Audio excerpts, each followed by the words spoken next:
ঠাকুরগাঁয়ের রানীশঙ্কল উপজেলায় পিছিয়ে পড়া জনগোষ্ঠীর 52 জন শিক্ষার্থীর মাঝে নগদ অর্থ বিতরণ করা হয়েছে। বুধবার দুপুরে উপজেলা নির্বাহী কর্মকর্তার কার্যালয়ে প্রধানমন্ত্রী কার্যালয়ের বিশেষ বরাদ্দ থেকে এ নগদ অর্থ বিতরণ করা হয়। শিক্ষার্থীদের হাতে এসব নগদ অর্থ তুলে দেন রানীশঙ্কল উপজেলা চেয়ারম্যান আহমদ হোসেন বিপ্লব ও উপজেলা নির্বাহী কর্মকর্তা রকিবুল হাসান।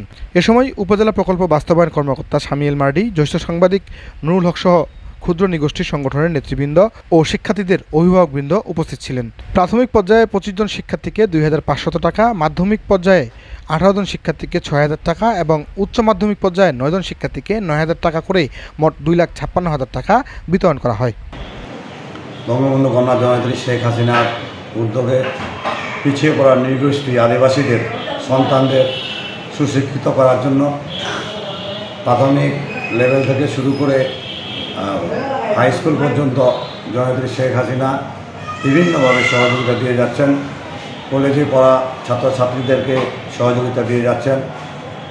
আজকে আমরা 58 জনের আজকে আমরা মোট 2,56,000 টাকা এই আদিবাসীদের, পিছিয়ে পড়া আদিবাসীদের, নৃগোষ্ঠীদের আজকে শিক্ষাক্ষেত্রে এগিয়ে নিয়ে যাওয়ার জন্য, সামাজিক ব্যবস্থা উন্নত করার জন্য জননেত্রী শেখ হাসিনার উদ্যোগে এটি বিশেষ একটি বরাদ্দ দিয়ে এটি দেওয়া হলো।